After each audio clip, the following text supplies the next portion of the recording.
fenestrated capillaries and sinusoidal capillaries. And I did the continuous capillaries, and they're located in the skin, muscles, lungs, and the central nervous system. And they have a couple different layers. They have parasites, and then I have my little red blood cell. They have endothelial cells, pinocytos or cytotic vesicles. They also have tight junctions and intercellular clefts. Their exceptions are, it says, except continuous capillaries of brain are unique. They form blood-brain barriers, so they lack intercellular clefts and have tight junctions around the entire perimeter. So my capillary is the fenestrated one. It's located in areas where filtration happens, secretion, as well as absorption. An example like kidneys, the intestines, and hormones. And it increases permeability by the fenestration force located here. That's one of the key features of this capillaries, as well as it has tight junctions, intercellular clefts, in the endothelial nucleus. And so I put something in the middle that they all have in common is endothelial cells, and they're all tight junction. Mine is the sinusoidal, which is located in the liver, bone marrow, spleen, and the adrenal medulla. And my drawing is horrible, but this is the endothelial cell, and that's the nucleus, and the gaps in between are large intercellular cleft. Even though the sinusoidal have fenestrated intercellular cleft, they're completely different because they're from different locations, so you cannot categorize them together. And here are the arterial. So what's happening here is that when you're exercising or when you're hot with fever or whatever, your arterioles opens up, and it goes through the terminal arterial, and then it goes to the capillaries, and then carbon dioxide, right? And then post-capillary, and then the venules, and then this whole thing is a capillary bed. Here is when you're cold, body temperature drops, then the arterioles constrict, so there's no blood flow going to the capillary beds. Okay, 3 questions from your group. Okay, the first question is, which capillary is covered with glycoproteins? The fenestrated. Could you talk louder? Which capillary contains It would be the sinusoidal capillary. Which of the capillaries, which is most prominent? The fenestrated. One more question. No, it's not. It's the sinus because it's even larger opening. Oh, right. Oh. Yeah. Okay. Great. Next group. Thank you. Okay. So your topic, yes, tell your topic and describe what you do. What is your topic? So, About veins mostly. Yes, you don't. yeah, well, I'm talking about veins. Okay. Wait, stand to the side, thank you. Talking about veins. So here, this is the vein structure, and I put down the different layers. So I started from the tunica intima, which is the innermost layer, and that's made of endothelium. And then I also have the sub-endothelial layer, which is next to it. And then we have the tunica media, which is the middle layer. That's made up of smooth muscles and elastic fibers. And then we have the tunica external, which is made up of collagen fibers right there. And then there's a valve here that takes the blood up there. And then the lumen is kind of like the space. If you look at the physiology of it, the white space in the middle, that's the lumen. And then over here on that side, that is the, let me look at my book. One second. Okay. So this basically is just explaining the contraction of skeletal muscle and opening of valves that regulates blood flow in the veins. So these are the muscles on the side, and pretty much the blood flows upwards, the muscle contracts, and then it opens up.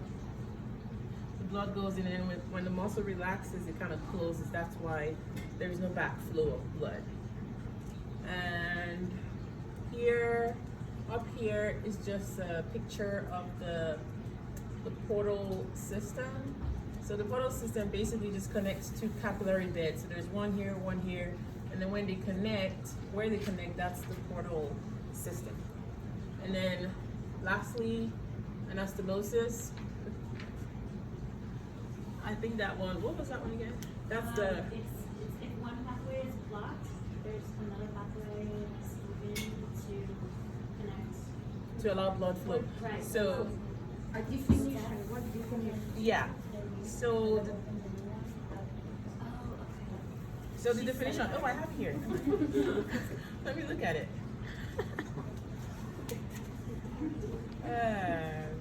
Shanat, where is it? The other group members can contribute. Yeah. I'm like, sorry, she has. The other member to present, always should present. Sorry, she has my. So I'm like, I don't have my pointer. Oh, sheet. Wait, we bookmarked it and now I can't see it. Excuse me.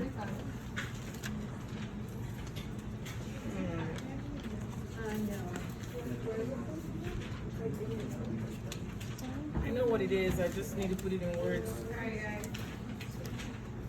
So it is, I think it's an additional avenue for blood flow. I think it's a good time for our first question. We still need to look at it. I would expect the manager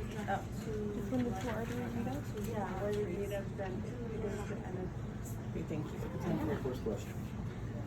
Okay, so anastomosis pretty much provides alternate pathway for blood to flow.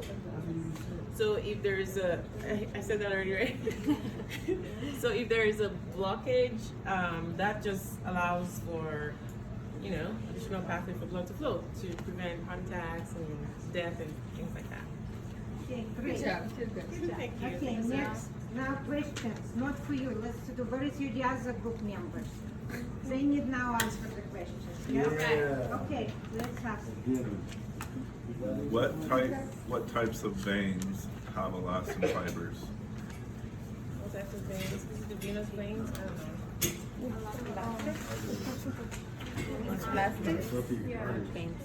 know. You mean arteries or veins? What types of veins have Yeah, elastin? no, that's a valid question. What type of veins? There's 3 different types. Okay, you tell us. Okay, you tell it, Right. they do not know. Hold on. Very large veins Yes. have elastin fibers, the others do not. Yeah, only like superior vena cava, inferior vena cava, very large, only they have a little bit elastic fibers. Thank you. Okay, the other question I have also in here, about the tunica externa, you say it's collagen fibers. It's half collagen fibers, but what is this? It's made up of the what type of the tissue? Is it in Connective. Yes, okay, great. Okay, 2 more questions from your group, yeah? The muscle. One more. One more. Yeah, you have.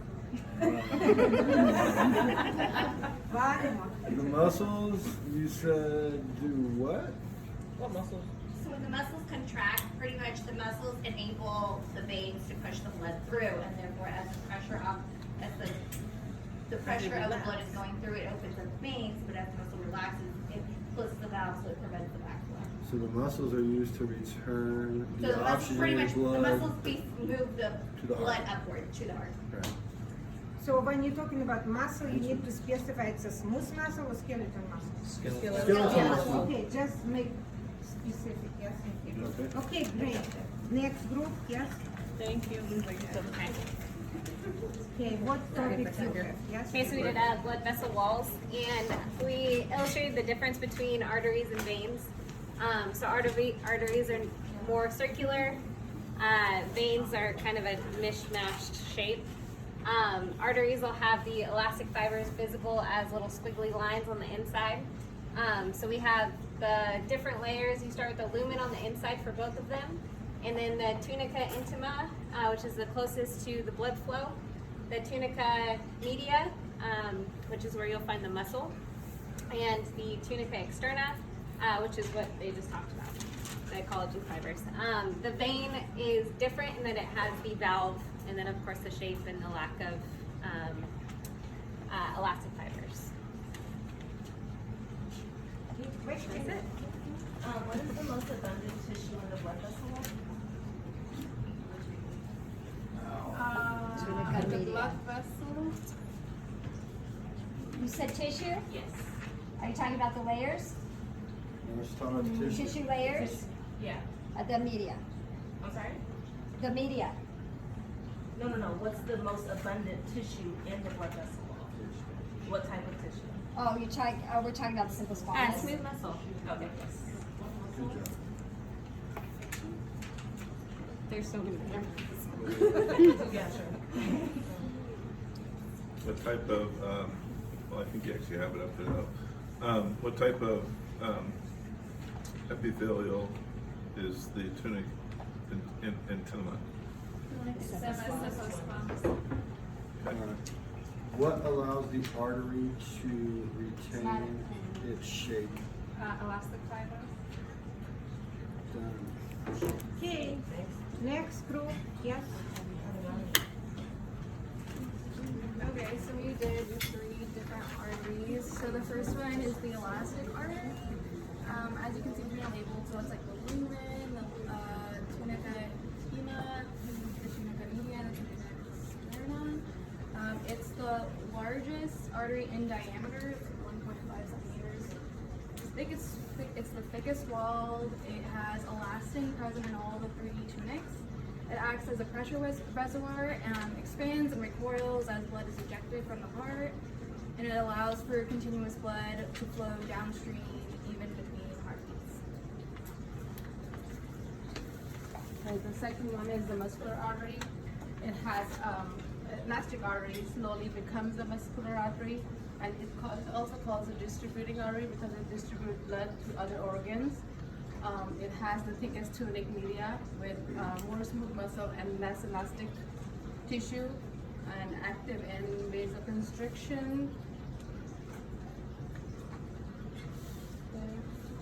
The diameter range from pinky finger size to pencil lid size.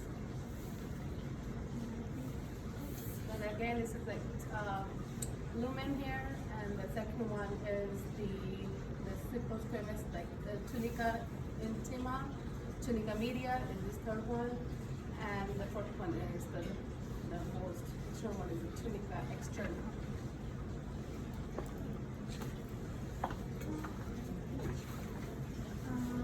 So arterial, there's 2 types, the larger, which this one is, and the smaller. The larger contains all 3 tunics, the lumen, the tunica intima, tunica media, and the tunica externa. It controls the flow to capillary beds by the vasodilation and vasoconstriction. And it's also called resistance arteries because fluctuating diameters change resistance to blood flow. And they have one additional question, yes? What? Oh yeah. Oh, yeah. The venous sinus is a flattened veins with extremely thin walls.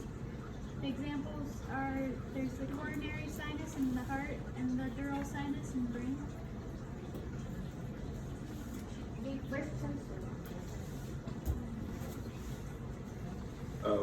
What type of tissue is the venous sinus made out of?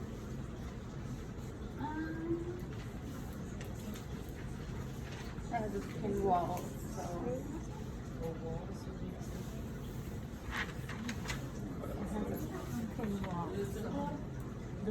Endothelium.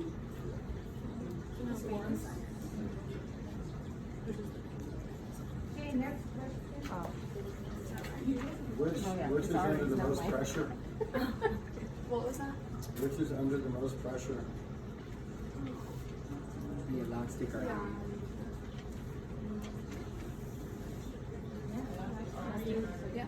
Get more questions, what we could. One more question.